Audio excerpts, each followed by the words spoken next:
په عراق کې د امریکا په هوایي برید کې د وژل شوي ایرانی جنرال قاسم سلیمانی مړی د جنوري پر 5 ایران ته ورسول شو. په عین حال کې د امریکا په یو شمېر ښارونو کې د جګړو ضد فعالانو مظاهرې کړې دي. یو احتجاج کوونکی وایي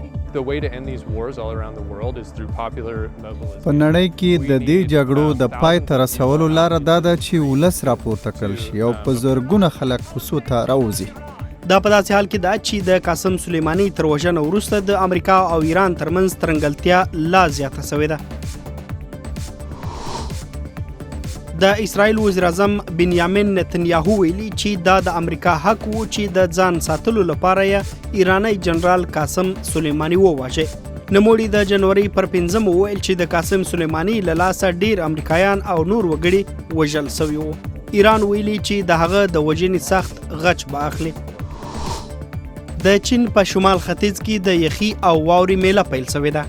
دا د یخي ښار یا آیس سیټي نومیږي چې د چین په هربین سیمه کې پیل شوې ده. دا کلنۍ میله په نړۍ کې نوم لري او دا یې 14 کال دی چې جوړیږي.